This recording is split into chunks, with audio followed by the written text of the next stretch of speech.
بسم اللہ الرحمن الرحیم۔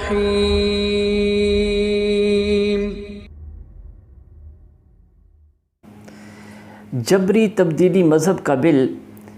اس وقت وزارت مذہبی امور اور اسلامی نظریاتی کونسل کے زیر غور ہے،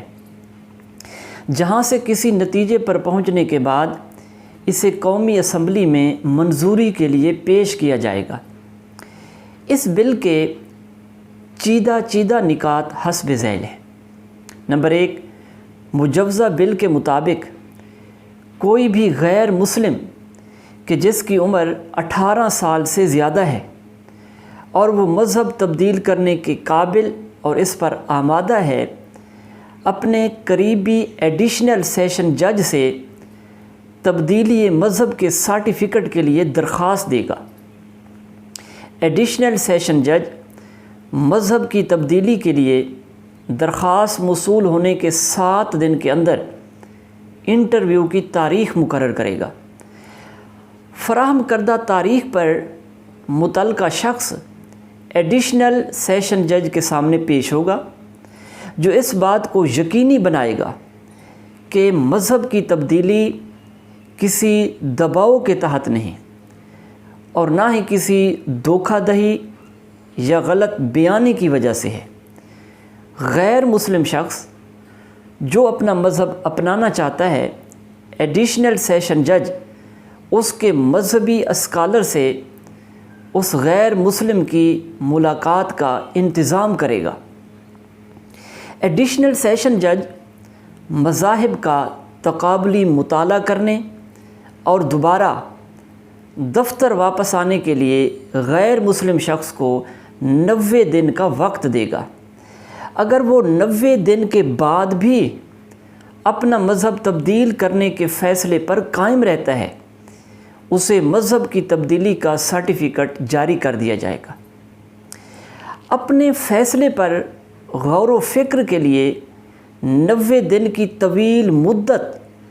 مقرر کرنے کا ایک مقصد یہ بھی ہو سکتا ہے کہ اس دوران اس غیر مسلم شخص کو لالچ دے کر یا خاندانی دباؤ کے تحت اپنا فیصلہ تبدیل کرنے پر مجبور کیا جا سکے اور اسے دائرہ اسلام میں داخل ہونے سے روکا جا سکے۔ نمبر 2، مذہب کی جبری تبدیلی میں ملوث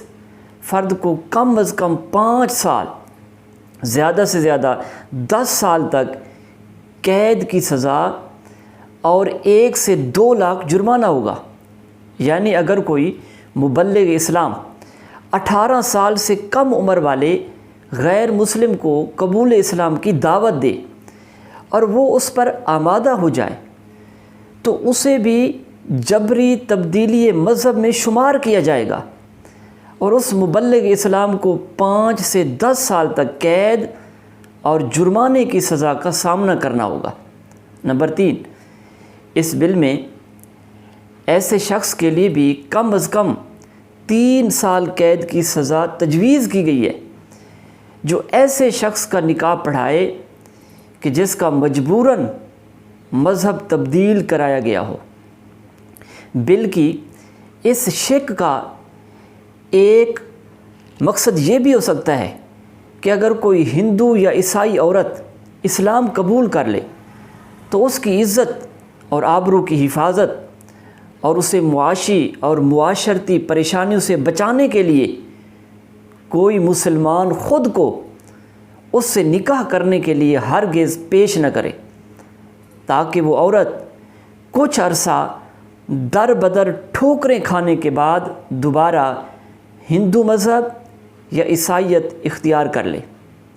بل میں اس شق کو داخل کرنے کی ایک اور وجہ یہ ہے کہ ہندو مذہب سے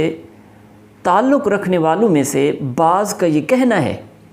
کہ مسلمان ہماری لڑکیوں کو ورغلا کر اور بہلا پھسلا کر شادی کرتے ہیں۔ ان لڑکیوں کا اسلام سے کوئی لینا دینا نہیں ہوتا، وہ صرف دھوکے اور لالچ کے باعث ایسا کرتی ہے۔ لہٰذا اس کی شادی کروانے والے قاضی صاحب کے لیے 3 سال کی سزا تجویز کی جائے تاکہ ایسے واقعات کی روک تھام کی جا سکے۔ ناظرین کرام، اسلام اس طرح کے ہیلے بہانوں کو قبول نہیں کرتا، اور جو شخص اسلام قبول کرتا ہے اس کی نیت پر شک و شبہ نہیں کرتا، اسے مسلمان جانتا ہے اور اس کی مکمل سرپرستی بھی کرتا ہے۔